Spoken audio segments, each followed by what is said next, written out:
తయారీ పుంజులు. తయారీ పుంజులు అంటే సంక్రాంతి పండగకి పందెం వేసే పుంజులు అనమాట. ఆ పుంజులకి వేడి శాఖలు అనేవి ఏ విధంగా తీసుకున్నాం, మేము ఏ విధంగా చేసామో ఈ వీడియోలో చూపించేస్తాను, వచ్చేయండి. ముందుగా పొయ్యి వెలిగించుకొని ప్యాన్ పెట్టేసుకొని ఆ ప్యాన్ మీద నీళ్లు చిలకరిస్తూ ఆ వచ్చిన ఆవిరితో కోడిపుంజులకి మర్దన అనేది చేసుకోవాలి. అది ఏ విధంగా చేసామంటే, ముందుగా ఆముదం ఆయిల్ తీసుకున్నాం.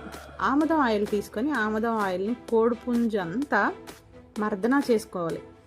రెక్కల దగ్గర నుంచి కాళ్ళకి, బార దగ్గర, వెనక తోక ప్రాంతంలో అన్ని ప్లేసుల్లో కోడిపుంజుకి ఒళ్ళంతా పట్టేలాగా ఆయిల్ మర్దన చేసుకున్నాం. మర్దన చేసుకున్న తర్వాత కోడి ఏంటంటే ఇన్ని రోజులు గాబుల్లోనో కట్టేసి ఉంటుంది కదా, ఇలా మనిషి స్పర్శ తగిలితే చాలా వరకు కోడిపుంజు బెదురనే పోతుంది. ఇలా ఒక క్లాత్ తీసుకొని ప్యాన్ మీద వచ్చిన ఆవిరితోనే కోడిపుంజుకి వేడి శాఖలు అనేవి తీసుకుంటాం అనమాట. రెక్కల దగ్గర చాలా అంటే చాలా జాగ్రత్తగా తీసుకోవాలి. ఇది కూడా ఎవరైనా తెలిసిన వాళ్ళతో చేయించుకుంటేనే చాలా బెటరు. తెలియకుండా చేసుకున్నాం అనుకోండి, కోడిపుంజు పాడైపోతుంది. కంపల్సరీగా తెలిసిన వాళ్ళతోనే చేయించుకోవాలి. అంతకుముందు చేసిన వాళ్ళతో కానీ, ఎక్స్పీరియన్స్ ఉన్న వాళ్ళతో కానీ చేయించుకున్నారనుకోండి, ఈ వేడి శాఖలు తీసుకుంటే కోడికి చాలా అంటే చాలా బాగుంటుంది. పందెం కోళ్ళకి వేడి శాఖలు తీసుకోవడం వల్ల ఉపయోగాలు ఏంటో ఇప్పుడు చూసుకుందాము. అసలు పందెం కోడికి నీళ్ళ పోతలు, ఈతలు, మనం పెట్టే ఫుడ్ ఎంత ఇంపార్టెంటో ఈ వేడి శాఖలు కూడా అంతే ఇంపార్టెంట్ అనమాట. ఎందుకంటే బాడీలో ఉన్న పేరుకుపోయిన కొవ్వు కానీ, ఇంకా మజిల్ దగ్గర పట్టేయడం కానీ ఇలా ఉంటే ఈ వేడి శాఖల ద్వారా కంపల్సరీగా ఉపయోగం అనేది ఉంటుంది. 100% ఉంటుందని చెప్పలేము, ఎంతో కొంత ఉంటుందన్నమాట. అయితే దీనివల్ల బాడీలో ఫిట్నెస్ అనేది ఎక్కువ, కోడికి ఫిట్నెస్ ఎక్కువ ఉంటుందన్నమాట. అవసరాన్ని బట్టి కొంతమంది ఏంటంటే 3 సార్లు, 4 సార్లు, అలా 5 సార్లు ఇలా కోడి యొక్క పొజిషన్ బట్టి, దాని యొక్క బలాలను బట్టి వేడి శాఖలు అనేవి తీసుకుంటారు. మేమైతే వారానికి 2 సార్లు తీసుకుంటాము. ఇంకా ఈ కోడి మజిల్ స్ట్రెంత్ కూడా కంపల్సరీగా పెరుగుతుంది. మజిల్ స్ట్రెంత్ పెరుగుతుంది అంటే బోన్ స్ట్రెంత్ కూడా పెరుగుతుంది. దాన్ని బట్టి పందెంలో దీని పర్ఫార్మెన్స్ అనేది 100% ఉంటుందనే చెప్పుకోవచ్చు. ఇంకా అది దాని ఎదురున్న పుంజును బట్టి దీని పర్ఫార్మెన్స్ మనకి బరిలో తెలుస్తుంది. అయితే దాంతకు ముందు మనం చేయాల్సిన పనులు చేసుకున్నాం అనుకోండి, కంపల్సరీగా పందెం కొడుతుందని నమ్మకంతోనే మనం ఈ పనులన్నీ చేసుకుంటాము. కంపల్సరీగా చేసుకోవాలి కూడా.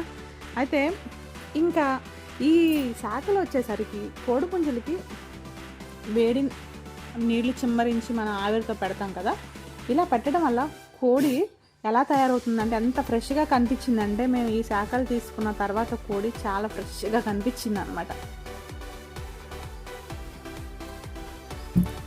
ఈ శాఖల వల్ల కోడిపుంజులకి ఎంత లాభం ఉంటుందో నష్టం కూడా అంతే విధంగా ఉంటుంది. ఏంటంటే ఎక్కువసేపు పెట్టకూడదు అనమాట ఈ వేడి శాఖలు అనేవి. పందెం కోళ్ళకి మామూలుగా విడికాళ్ళకైతే ఎక్కువసేపు, ఎందుకంటే అవి దాని యొక్క కపిని అనేది ఎక్కువసేపు పెట్టుకుంటాం కాబట్టి వాటికి ఎన్నిసార్లు పెట్టినా కూడా ఎంతసేపు పెట్టినా ఏమవుతుంది. కానీ ఈ పందెం కోళ్ళకి ఎక్కువసేపు 2 నిమిషాలు అంతే, 2 నిమిషాల కంటే ఎక్కువ పెట్టకూడదు అనమాట.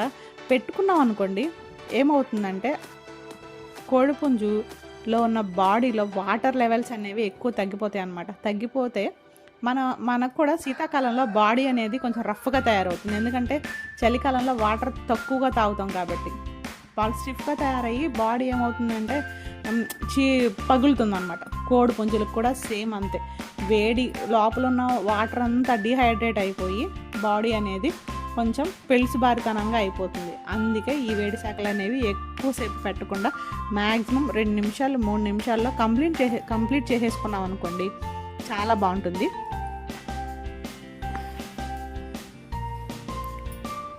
ఎక్కువ వేడితో కూడా ఇవ్వకూడదు, తక్కువ వేడితోనే మ్యాక్సిమం మన వేడి పట్టగలిగే అంత వేడితోనే ఇచ్చుకోవాలి. తక్కువ వేడితో ఇచ్చుకోవాలన్నమాట. ఈ వేడి శాఖలు అనేవి నీళ్ళ పాతలు కంపల్సరీగా చేయించుకోవాలి. అలాగే వేడి శాఖలు కానీ, ఈతలు కానీ ఇవన్నీ పందెం కోళ్ళకి చేయించుకున్నాం అనుకోండి, మ్యాక్సిమం మనం వీటి వల్ల పందెం కొడుతుందని చెప్పలేము 100%. గాడ్స్ గ్రేస్ పుంజు పర్ఫార్మెన్స్ని బట్టి పందెం అనేది కొడుతుంది. ఇంకా కోడిపుంజులకి మనం చేసే ప్రయత్నం మనం చేసామనుకోండి, దాని పర్ఫార్మెన్స్ అనేది బిరిలో చూసుకోవాలి ఇంకా మనం. ఇంకా అంతే.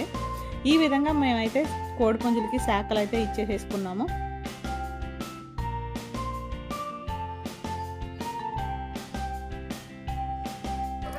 ఈ శాఖలు తీసుకునేటప్పుడు ఇంకొక విషయం ఏంటంటే, కోడిపుంజులకి ఈతలు కొట్టిస్తారు కొంతమంది, మేము కొట్టిస్తాం. ఈతలు కొట్టించిన ఈవినింగ్ టైంలో ఈతలు చేస్తాయి కాబట్టి ఆ టైంలో ఈవినింగ్ టైం బాడీ అంతా ఆరిపోయిన తర్వాత ఈ శాఖలు అనేవి తీసుకుంటే ఇంకా బాగుంటుంది అనమాట. ఎందుకంటే కోడి చల్లగా ఉంటుంది. అదే టైంలో మనం ఈ వేడి శాఖలు అనేవి ఇచ్చామనుకోండి, కోడికి చాలా బాగుంటుంది ఈ వేడి శాఖల వల్ల. ఆ టైంలో ట్రై చేశారనుకోండి ఇంకా బాగుంటుంది. వీడియో నచ్చితే కంపల్సరీగా లైక్ చేయండి, సబ్స్క్రైబ్ చేసుకోండి, షేర్